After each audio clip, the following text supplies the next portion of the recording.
As a kid, all a nigga wanna have was a Burberry scarf and $3 in my pocket.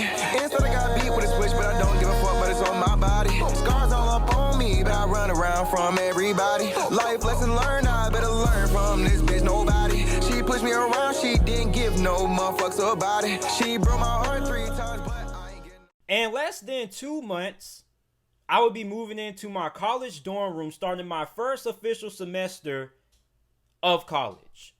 And with me getting ready to start my first semester in college, I've been thinking about what are going to be my plans after college. What am I going to do after I graduate college in the next 3 to 4 years? And I've been thinking about places that I would like to move to. Now, I've lived in Florida basically my whole entire life. I was born in Atlanta, but I ended up moving down with my grandparents to Florida at the age of 2, and I've lived in Florida ever since. Now, I don't have any problem living in Florida. Like, I like living in Florida. I enjoy the weather. I enjoy going to the beach from time to time. I enjoy not having overly cold and overly harsh winters. But I've never really experienced what it's been like to live in a location outside of Florida. Now, I visited to other cities and other states outside of Florida. Like, I've taken a trip to Atlanta a couple of times. I've taken a couple of trips with my family to visit other family members in Virginia. But I've never really experienced what it's been like to live like a whole entire year in another state outside of Florida. So I've been thinking about places that I would like to move to once I graduate college. And one of the places that I'm intrigued in moving to, or looking at moving into, that's on my radar is the city of Indianapolis. Indianapolis has caught my eye. So if you're watching this and you live in the city of Indianapolis, or you visit the city of Indianapolis frequently, let me know what your experience is with the city of Indianapolis, and let me know if it is a place that you personally would recommend somebody like me, being so young, moving to. So for the Colts, they're going on the road to face the Tennessee Titans, and they're going into this game as a 2-point underdog. Now, the Colts had a pretty hot stretch in the month of October. They were pretty hot. I think the only game they lost that month in October was against the Cleveland Browns. So that hot streak came to an end last week against Baltimore. They lost 24-10. And that was a game that they had pretty firm control of until the second half, when Baltimore was able to get something going offensively. And the Colts, a big reason why they lost that game was because, Phillip Rivers didn't play great. He was 25 of 43 for 227 passing yards and threw 1 interception. The Colts also had 2 turnovers, and they were 2 of 12 on third down. And the big reason of why Phillip Rivers has struggled for the Indianapolis Colts during that game was because they don't really have a lot of talent at wide receiver. Now, a lot of people have been heavily critical of Phillip Rivers this year, and rightfully so, because he hasn't really been the quarterback that a lot of people envisioned him being when he initially signed with the Indianapolis Colts in free agency. And a large portion is Phillip Rivers' fault. He just isn't that same guy that he used to be when he was in his prime with the LA Chargers. But one thing that you do have to say is that the Colts don't really have a lot of talent and a lot of depth at wide receiver. Last week, they were without their best wide receiver, T.Y. Hilton. Now, T.Y. Hilton is going to return in this game, but even with him returning, they still don't have a lot of talent and a lot of production there at wide receiver. Now, T.Y. Hilton has pretty much had an underwhelming season so far in 2020. Michael Pittman was their leading wide receiver, and last week's game against Baltimore, he had 4 receptions, 56 receiving yards, which is something that if you're a Colts fan, you would love to see coming from one of your rookie wide receivers. But they don't really have a lot of weapons and a lot of targets for Phillip Rivers to throw the football to.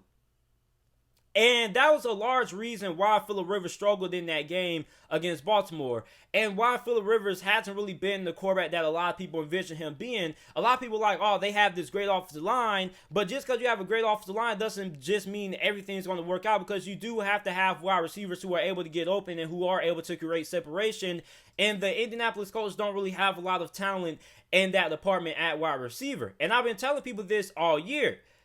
The way to beat the Colts is by stopping the run and forcing Phillip Rivers to beat you by throwing the football. Phillip Rivers has to throw the football more than 30 times. You have a good chance to win the game, because the more Phillip Rivers has to throw the football, the more opportunities you're going to have to get turnovers. And for the Tennessee Titans, last week they defeated the Bears 24-17. And the Titans defense looked pretty impressive against the Chicago Bears offense. Now, that really isn't something to brag about, because pretty much every team has looked impressive defensively against the Chicago Bears offense. The Bears offense is just that bad. Tennessee was giving the Chicago Bears a lot of problems on offense. And Chicago had a hard time moving the ball on third down, and they had a hard time really getting anything going, to be honest with you. And for the Tennessee Titans, I want to see how good this defense is going to be against the Indianapolis Colts. Now, the Tennessee Titans, their defense has struggled to get off the field on third down. They have one of the worst third down defenses in the NFL. And they're going against a third down offense that in the Indianapolis Colts, that's pretty bad in their own right. The Indianapolis Colts have one of the worst third down offenses in the NFL. And for the Indianapolis Colts, a large reason why you lost that game against Baltimore was because Baltimore controlled time possession. And if you cannot convert on third down, and the other team is, you're going to lose that time possession battle more times than not.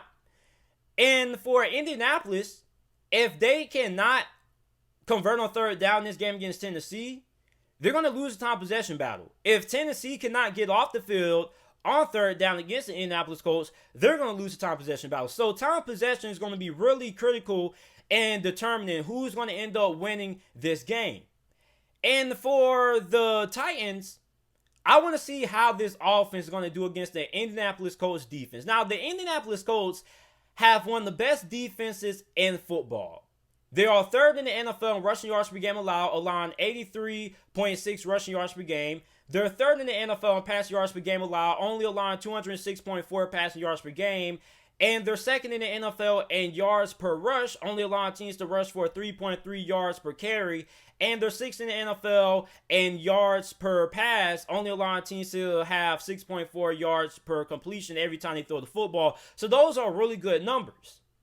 And you're facing the Titans offense that is pretty balanced. And when I say the Titans offense is balanced, I don't mean they're balanced in terms of stats. I mean they're balanced in terms of they can beat you running the football or they can beat you throwing the football. Last week, Tennessee beat the Chicago Bears having less than 100 yards rushing as a team.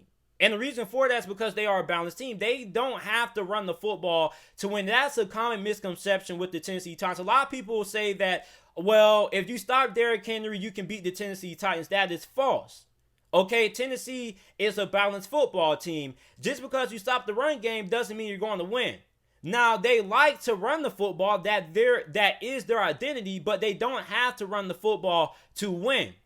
They just would rather prefer being able to run the football to win, but they don't have to. This is a balanced football team. They can throw the football if they have to win, and they can run the football if they have to win. It's pretty much pick your poison. So I want to see what this Indianapolis Colts defense is going to do against the Tennessee Titans offense.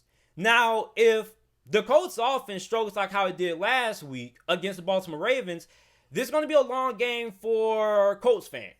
Because if you can't get anything going offensively, it doesn't matter how good of a defense you have. Eventually, your defense is going to get winded. They're going to get tired. They're going to get fatigued. And they're going to surrender some points. Look at the Chicago Bears, for example. Their defense has been carrying them all season. And look what happens when the offense ends up stalling and can't get anything going. The defense gets tired and they end up giving up points.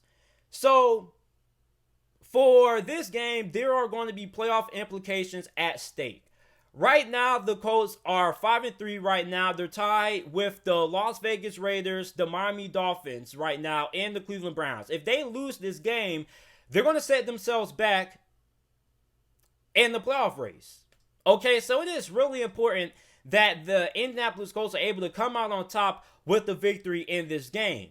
Now, for the Titans, they need to win this game so they can remain in a good position to try to get maybe that number one overall seed if Pittsburgh ends up losing the game, even though they'll have some work to do. But if Pittsburgh loses, when they do, if Tennessee is able to win this game, they put themselves in a good position that they still will be able to remain in that discussion. But even then, even if they're not in the discussion for the number 1 overall seed, they still would like to win the division. So when the NFL wildcard round kicks off, they can end up having one of those home field wildcard games, which home field is really important, despite if you have fans or not. So the team I'm going to take to win this game, I'm going to take the Tennessee Titans to get the victory in this game. The reason why I'm going to take the Titans to get the win over the Colts is simply for the fact that I don't think the Colts are going to be able to take advantage of the Tennessee Titans' poor third down defense. Okay? I know Tennessee's defense has not been great on third down, but I don't think the Indianapolis Colts have an offense that's good enough to take advantage of how bad Tennessee is on third down. And when you have a team that cannot convert on third down, and also remind you that the Colts have a pretty lackluster red zone offense as well. I think they're 24th in the NFL in red zone scoring percentage. So you have a team that struggles to convert on third down. You have a team that is unable to score touchdowns inside the red zone versus a Tennessee Titans team that can make you pay if you're not able to keep them on the field. If you allow Tennessee to stay on the field offensively and you can't keep any drive alive or you can't sustain any drives offensively, Tennessee is going to be able to run the ball down your throats, or they're going to be able to control time possession, and they're going to dominate you. They're going to maul you to the ground, and that's how I see this game going for the Indianapolis Colts. And I don't think the Colts are a bad team. It's just that they can't convert on third down and they can't convert in the red zone, and that's really important when you're facing a team like the Tennessee Titans. You have to be able to do both of those two things. And I think this game is going to be pretty close. I think this is probably much going to be a low-scoring game. I think that the Tennessee Titans win this game 17-10 is my final score prediction. I'm taking the Tennessee Titans to get the victory at home on Thursday Night Football.